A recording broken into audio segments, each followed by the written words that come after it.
In today's video, I really need your help. We got to decide if I just wasted $3,500 on a SawStop PCS 175 that can't even cut a wet board or a thin piece of aluminum.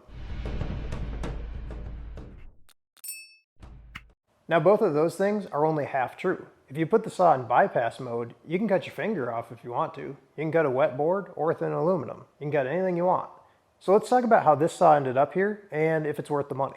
So being a third generation handy person that could build anything out of wood or metal, I knew when I was about 8 years old that I wanted a cabinet style table saw.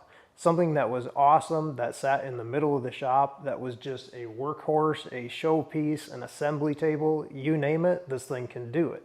The 4 brands I focused on when I was buying this saw was Laguna, Harvey, Powermatic, and SawStop. I quickly ruled out the Powermatic just because of the cost. It had amazing features, it was built like a tank, that thing would have lasted 3 generations or more. It was just an amazing saw. But the features to the cost, it was just overbuilt for what I need. So halfway through day one, I already narrowed it down to 3 choices. By the afternoon, I had already crossed Laguna off the list. Before I offend anybody, I love Laguna's tools. They make awesome dust collection, table saws, band saws, you name it. Incredible stuff. The problem was, to get the features that I really need, I would have had to go with the F3, and it was just more money than I wanted to spend without the safety system. A lot of people think the F2 is actually the competitor to the SawStop PCS, and I don't think so. SawStop has basically all steel and all cast iron construction, trunnions and everything. But if you look at the F2, it has a lot of aluminum. The trunnions, the mounts underneath, the fence rail system, the actual fence body itself, all that stuff is aluminum. Now there's people that don't read Laguna's documentation or any power tool documentation, and they don't believe me. But for them, there's magnets. Take a magnet, put it on your fence rail, put it on the table, put it on the fence itself. But most importantly, put it on the saw components inside, like the trunnion.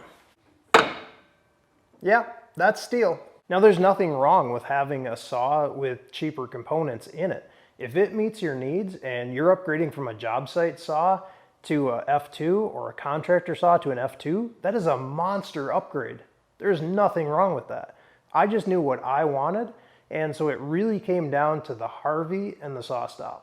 And because I believe in fair reviews, the miter gauge is something you have to look at as well. SawStop comes with this mediocre miter gauge. While it doesn't have a ton of deflection, it's just really not that great. It's what you would expect to be included with a saw. However, if you buy the Harvey 110s or bigger, they come with an MG36. If you've done any research on miter gauges, the Harvey MG36 is pretty incredible. That's a $350 miter gauge, and it comes free in a $2,500 saw package. That's a pretty good deal. So once I narrowed it down to the Harvey 110 and the SawStop PCS 175, I knew there was about a $500 price difference. I think it was $528 at the time that I bought the saw. For that $500, what I was gaining was a steel guide for the fence system, a steel fence itself, a fence that came with a sacrificial board on each side from the factory, as well as the safety technology. And again, I was giving up a $350 miter gauge. So you can make the argument that this is an $800 or an $850 difference between the two if I was going to go purchase an Incra or a Harvey miter gauge. People will say that you can't cut a really wet board or you can't cut aluminum. Now let's take a look at how it works and how we put the saw in bypass mode to accomplish those tasks. I'm going to take this dry board and I'm going to spray some water or cleaner right on the outside. So the moisture content of this board is not that high, but it has this water on here that's making it conductive.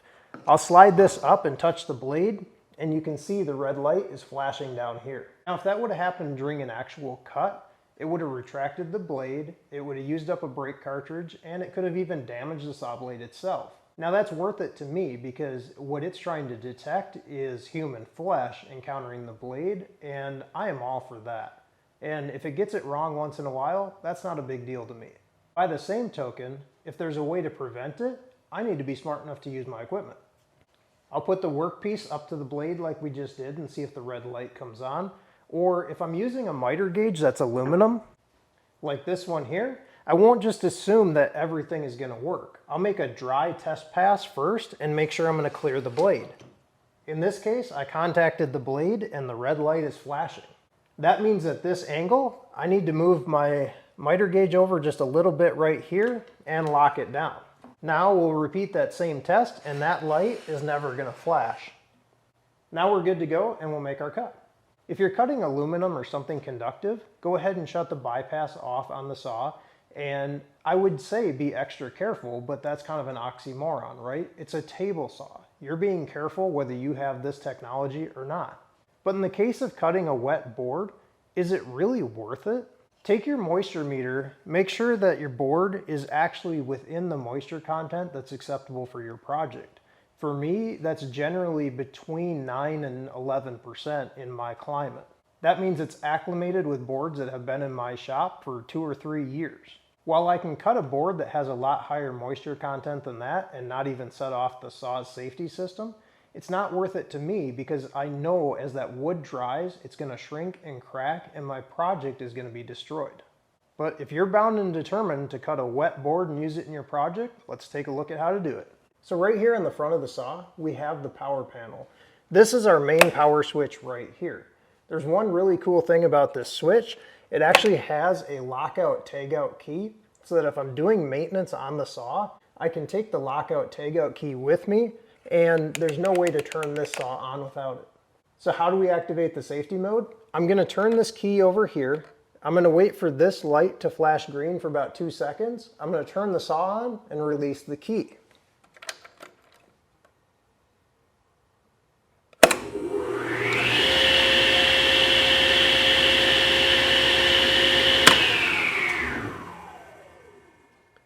The steady green blinking light means that the safety system is deactivated and I can cut anything I want, including a hand.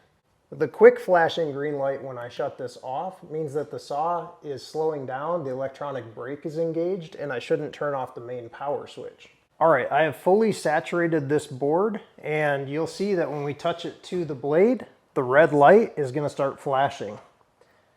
So I'm gonna go ahead and get this saw turned on in bypass mode.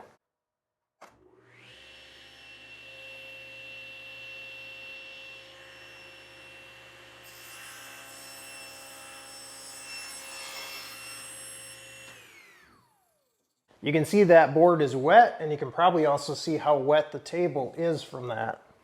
So really the saw is not a waste of $3,500 in my opinion. It's a very well constructed table saw that's gonna last a long time. But is the $500 premium I paid worth the safety system really worth it? How many people actually have table saw accidents? I had found tens of thousands of cases per year of table saw accidents. Out of that, they were in professional workshops, they were OSHA violations, they were everything that I didn't expect. And of course, a lot of those may be job site saws or something, or personal use DIY kind of stuff. I don't have a great way to filter that out. But I have to assume that most people know this is a table saw and they know where their hands are. So I ended up looking at it like this. Even the best driver may get in a car accident. It might not even be their fault. The best fitness trainer and life coach might be on the coolest show on NBC and may have a major heart attack. It doesn't mean they were doing anything wrong or they were eating a bad diet. Bad things happen to good people, bad things happen to smart people. I mean, accidents are human nature. They're gonna happen. So to me, the $500, is it worth it? Absolutely. Where I live in the United States, one emergency room visit, even if you drive yourself there, is about $2,500. If you need an ambulance ride, tack another $1,000 or more onto that. And that's really not the costly part of it. The most expensive part is not being able to work while you're doing your rehabilitation. So if you factor in lost income and the expense of the incident itself, I would much rather have this saw, pay the $500 up front, and I will be happy to buy an $80 brake cartridge if it saves a finger. But the point of posting this video is to figure out what you think. Tell me, would you pay $500 for this safety feature? If you like videos like this, please give us a thumbs up. If you want to see more like it, subscribe to our channel.